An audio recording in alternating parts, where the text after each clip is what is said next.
You ask Tiger to solve. This deals with linear equations with one unknown.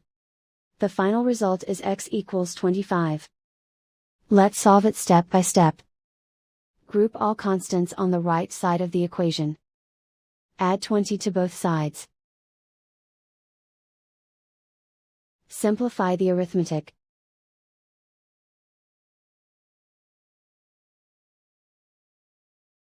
Isolate the x. Divide both sides by 2. Simplify the fraction. Find the greatest common factor of the numerator and denominator. Factor out and cancel the greatest common factor. And so the final result is x equals 25.